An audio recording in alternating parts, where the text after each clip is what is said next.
Yes Suresh. അച്ഛനോ? അതെ മോനെ, ഞാൻ ഇന്നലെ വളരെ അത്യാവശ്യമായ ഒരു കാര്യത്തിന് പോയതുകൊണ്ടാണ് വിളിക്കാതിരുന്നത്. നിനക്ക് അവിടെ അസൗകര്യമൊന്നുമില്ലല്ലോ? ഇല്ല അച്ഛാ. പിന്നെ നീ ഒറ്റയ്ക്ക് ഹോട്ടലിൽ താമസിക്കാനെന്നുള്ള ഓർമ്മ വേണം. വൃത്തികെട്ട കൂട്ടുകെട്ടൊന്നും പോയി ദുശീലങ്ങളൊന്നും പഠിക്കരുത് കേട്ടോ. ഒരിക്കലും ഇല്ല അച്ഛാ. ആ പിന്നെ നിന്റെ ഫ്യൂച്ചറിനെ കുറിച്ച് എനിക്ക് ചില തീരുമാനങ്ങളൊക്കെ എടുക്കാറുണ്ട്. നമ്മുടെ ഡ്രൈവർ ലീവില്ല, അവൻ വന്നിട്ട് ഞാൻ അങ്ങോട്ട് വരാം. ശരി അച്ഛാ.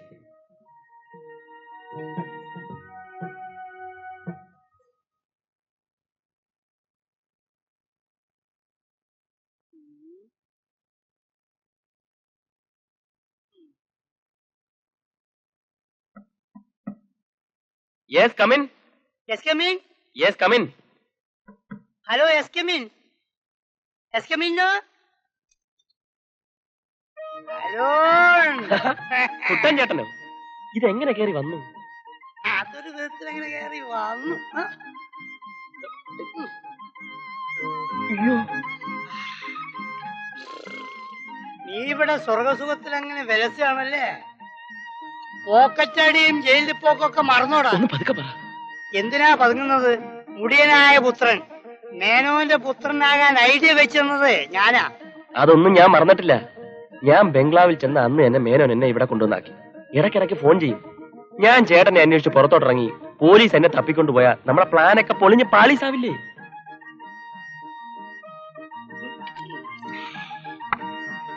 പക്ഷെ എന്നെ ഒന്ന് ഫോണിൽ വിളിച്ചൂടായിരുന്നു നിനക്ക്. എവിടെ വിളിക്കാൻ? പോലീസ് സ്റ്റേഷനിലോ അതോ പബ്ലിക് ബൂത്തിലോ? ആ അത് ശരിയാ. മേനോന് നിന്നെ കുറിച്ച് സംശയങ്ങളൊന്നും ഇല്ലല്ലോ? ഒരു സംശയമില്ല, ഇപ്പോഴും മോൻ തന്നെയാണെന്നാ വിചാരം. ലക്ഷക്കണക്കിന് സ്വത്തിന്റെ ഉടമസ്ഥനാകാൻ പോവുകയാണ് നീ. പക്ഷേ എനിക്കിട്ട് വേല ഇറക്കിയ അന്ന് നിന്റെ അടപ്പ് ഞാൻ ഊരും. ആവശ്യമില്ലാത്ത കാര്യം പറയാതെ. ഞാൻ തന്തയ്ക്ക് എണിച്ചവനാ. അത് വിട്. പണത്തിന് വേണ്ടി മറ്റൊരുത്തിന് തന്തേന്ന് വിളിക്കാൻ തയ്യാറായനല്ലടാ നീ. ചേട്ടൻ ഇപ്പൊ എന്താ വേണ്ടത്? എന്തെങ്കിലും എന്താ?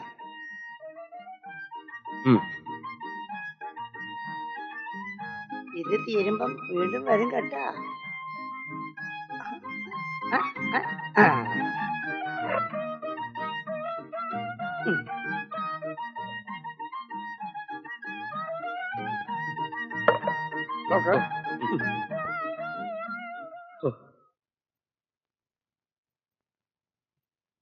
വരിക സേതുലക്ഷ്മി, ആരാ വന്നിരിക്കണേ നോക്ക്. ഇടുവാ. താനെന്തോ ഈ ഡാൻസ് കാണിക്കണേ? അതിന്റെ ആവശ്യമില്ല, താൻ ഇങ്ങോട്ട് കയറി ഇരിക്കുക. അവിടെ ഇരിക്കുക, ഇരിക്കുക അവിടെ. അല്ല രാമുണ്ണി ചേട്ടനോ? എന്റെ ചേട്ടാ, ഞാൻ വല്ല അറിവില്ലായ്മയും വിളിച്ചു പറഞ്ഞിട്ടുണ്ടെങ്കിൽ അതൊക്കെ മനസ്സിൽ നിന്ന് കളയണം. ആരെന്ത് പറഞ്ഞാലും എനിക്കൊന്നുമില്ലേ സേതുമ്മേ. ചിലര് മരിക്കുമ്പോ അവരുടെ കണ്ണ് ദാനം ചെയ്യും. എനിക്ക് എന്താ ദാനം ചെയ്യാനുള്ളത്? എന്താ? എന്റെ തൊലി. അത് ഞാനൊരു ചെണ്ടക്കാരനെ എഴുതി വെച്ചിരിക്കുക. രാമുണ്ണി ചേട്ടൻ ഞങ്ങൾക്കൊരു കാര്യം സാധിച്ചു തരണം. നാരായണൻ നായർ കാര്യങ്ങളൊക്കെ പറഞ്ഞു. പെണ്ണൊരുത്തിനെ പ്രേമിക്കുമ്പോ ഞാൻ എങ്ങനെ വേറൊരു ചെറുക്കനെ കൊണ്ടുവരിക? അവളുടെ അമ്മയുടെ ഒരു പ്രേമം. നിങ്ങളൊന്നും മിണ്ടാതിരിക്കൂ. എന്റെ മോളെ ഞാൻ ഗുണദോഷിച്ചോളാം. അങ്ങനെ പറഞ്ഞാൽ എങ്ങനെയാ? എന്നാലും തുളസിയെ കൊണ്ടൊരു വാക്ക് പറയിപ്പിക്കണം. ഞാൻ നാളെ തന്നെ പയറ് പോലത്തെ ചെറുക്കനെ കൊണ്ടുവരാം. ഇവിടെ ഒരുത്തനെയും കൊണ്ടുവരണ്ട. കേട്ടില്ലേ? താനവിടെ ഇരിക്കണോ നേരെ? തന്റെ അല്ലോ നേരെ, താനവിടെ ഇരിക്കുക. എന്റെ മോളുടെ ഒന്ന് ചുമ്മാ ഇരിക്കൂ, ഒന്ന് ചുമ്മാ ഇരിക്കേ. നിങ്ങളൊന്ന് അപ്പുറത്തോട്ട് പോകൂ, ഒന്ന് പോയേ. നാരായണൻ നായരുടെ മോള് പ്രേമിക്കാൻ നടക്കും. എടി മോളെ, പറയുന്നത് കേക്കൂ. ഈ രാമുണ്ണിച്ചേട്ടൻ വിചാരിച്ച നിനക്ക് ഇഷ്ടപ്പെട്ട പയ്യനെ കൊണ്ടുവരും. എനിക്ക് ജീവിതത്തിൽ ഒരാളെ മാത്രമേ ഇഷ്ടപ്പെടാൻ കഴിയൂ.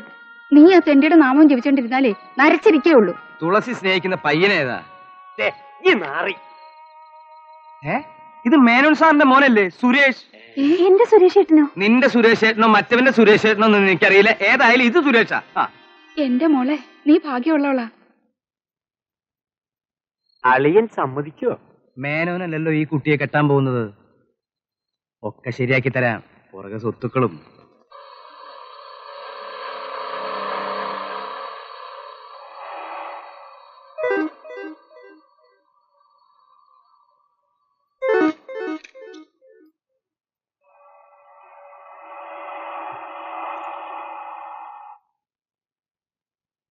ശ്രീധരമേനോനാ? സുരേഷ് റൂമിലുണ്ടോ? ഇല്ല.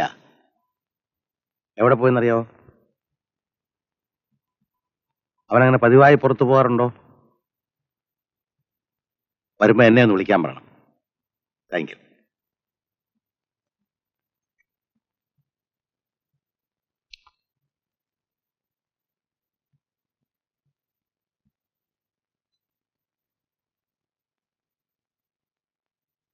സാർ, ആ ശ്രീനിയോ, നീ എന്താ ഇത്രയും താമസിച്ചത്?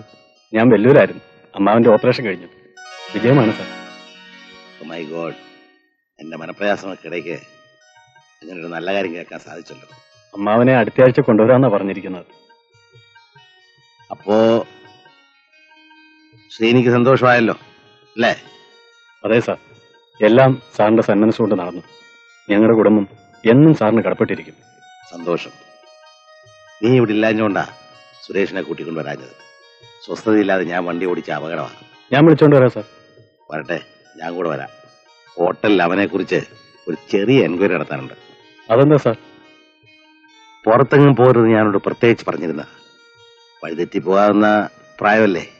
ഒരിടത്ത് വെച്ച് അത്ര പന്തിയല്ലാത്ത സാഹചര്യത്തിൽ അവനെ കണ്ടു. ഏത് സാഹചര്യത്തിൽ? നീ കാറിന് പെട്രോൾ അടിച്ചിട്ട് വാ.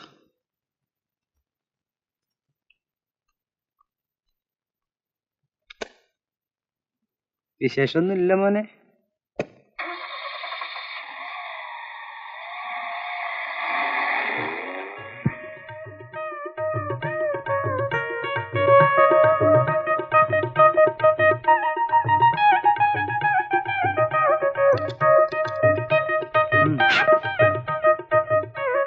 സാറിന് എന്നോട് വിരോധമായിരിക്കും. ദേഷ്യം വരുമ്പോ റബ്ബർ പന്തെടുത്ത് നിലത്തടിച്ച അടിച്ചതുപോലെ തന്നെ തിരിച്ചു വരുമേ. അതുപോലെ ചെറിയൊരു പന്താണേ ഈ രാവുണ്ണി. മതിയടോ, താൻ ഒരുത്തം കാരണം ഞാൻ കല്യാണം കഴിക്കാൻ തീരുമാനിച്ചു. പക്ഷെ അത് ഈശ്വരന് പോലും ഇഷ്ടപ്പെട്ടില്ലെന്നാ അനുഭവം തെളിയിച്ചത്. എനിക്കിനി എന്റെ മകന്റെ കാര്യമേ ഉള്ളൂ. അത് പറയാനാണ് ഞാനിപ്പോ. വേണ്ട, താൻ എന്നെ നാറ്റിച്ചത് മതി. എനിക്ക് പറ്റിയ അമളി എന്റെ മകന് പറ്റാൻ പാടില്ല. താൻ അവന് പെണ്ണെന്ന് നോക്കണ്ട. അല്ല, ഇന്നത്തെ ചെറുപ്പക്കാർക്ക് നമ്മൾ പെണ്ണ് നോക്കേണ്ട കാര്യമില്ല. അവര് തന്നെ സെലക്ട് ചെയ്തോളൂ. പിന്നെ നമ്മളത് നടത്തി കൊടുത്തില്ലെങ്കിൽ അവര് തന്നെ നടത്തുകയും ചെയ്യും. അല്ല, പെങ്ങളുടെ മോള് പ്രായമായി നിൽക്കല്ലേ? അതുകൊണ്ട് എന്റെ മോനെ കൊണ്ട് അവളെ കല്യാണം കഴിപ്പിക്കണോ? അതിപ്പം മുറപ്പെണ്ണും ചെറുക്കനും ആവുമ്പോ കെട്ടിയത് പോലെ ആവൂലോ. താൻ അവളുടെ പക്ഷം ചേർന്ന് എനിക്കിട്ട് വേല വെക്കാൻ വന്നിരിക്കാനല്ലേ? ബാസ്റ്റേഡ്, അടിച്ച് പല്ലിയം കളയും പറഞ്ഞേക്കാം. ഞാനൊരു കാര്യം പറയാം. എന്റെ മുഖത്ത് നോക്കി ഇന്ന് വരെ ആരും അടിക്കുന്നു പറഞ്ഞിട്ടില്ല. തന്റെ ഭാര്യ അടിച്ചോ? അടിച്ചിട്ടുണ്ട്. പക്ഷെ എന്റെ മുഖത്ത് നോക്കി അടിക്കുന്നു പറഞ്ഞിട്ടില്ല. എന്റെ സ്വഭാവം നിനക്കറിയില്ല. ഞാൻ അടിച്ചോ? അടിക്കണം. എന്നെ അടിക്കും. അടിക്കണോ? എന്നെ അടിക്കും. താൻ അമേരിക്കയിൽ വന്ന കോപ്പറാണെങ്കിലേ എനിക്ക് റോട്ടിലേക്ക് പാടോ. ഇറങ്ങി വാ.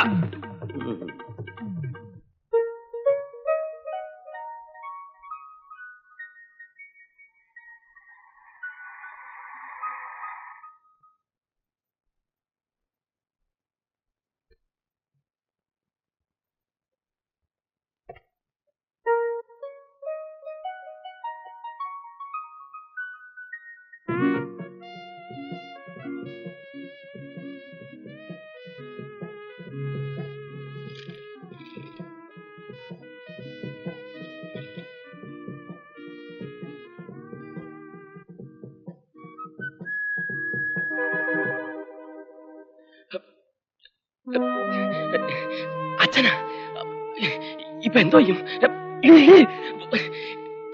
അടിയിലോട്ട് കറിക്കോ. വേണ്ട, അതോട്ട് കറിക്കോ.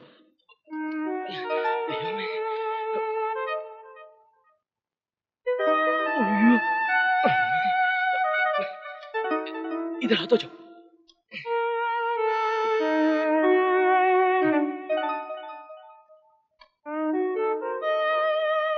എന്താടാ വെല്ലടിച്ച തുറക്കാൻ എത്ര താമസം? ഞാനൊന്ന് മയങ്ങുമായിരുന്നു.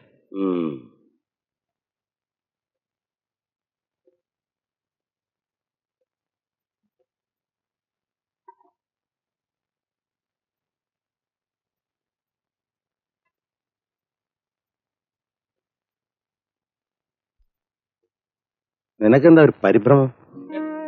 ഒരു പരിഭ്രമമില്ല അച്ഛാ.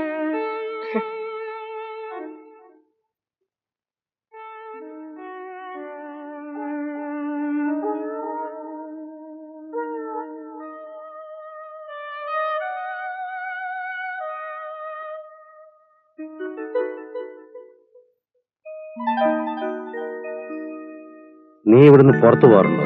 ഇല്ല. എന്നിട്ടൊരു പെണ്ണിനെ പുറകിലെത്തി സ്കൂട്ടർ ഓടിച്ചു പോകുന്ന ഞാൻ കണ്ടല്ലോ. സ്കൂട്ടറോ? അച്ഛനാണ് തെറ്റി കാണും. ആ, തെറ്റിയതായിരിക്കും. നമുക്ക് ഇപ്പൊ തന്നെ ഇവിടുന്ന് പോകുന്നതാ നല്ലത്. ശരി.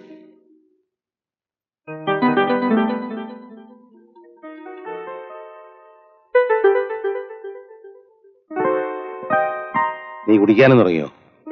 മുമ്പ് മുറിയെടുത്തിരുന്നവരാരോ കുടിച്ച കുപ്പിയാ. റൂം ശരിക്കും ക്ലീൻ ചെയ്തിട്ടില്ല, അതാ. ഒന്ന് മൂത്രം ഒഴിക്കണം.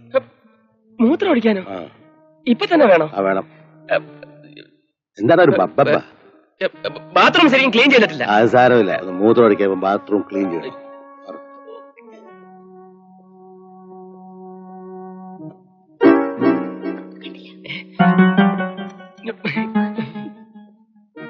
നീയോ?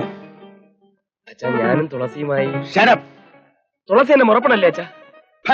മുറപ്പെണ്ണോ? എന്റെ അച്ഛനെ കൊന്നോടെ രക്തത്തിൽ പറഞ്ഞവളാ ഇവള്. ഈ വർഗത്തെ കാണുന്ന എനിക്ക് അരിശവാ. മിണ്ടിപ്പോരുത്.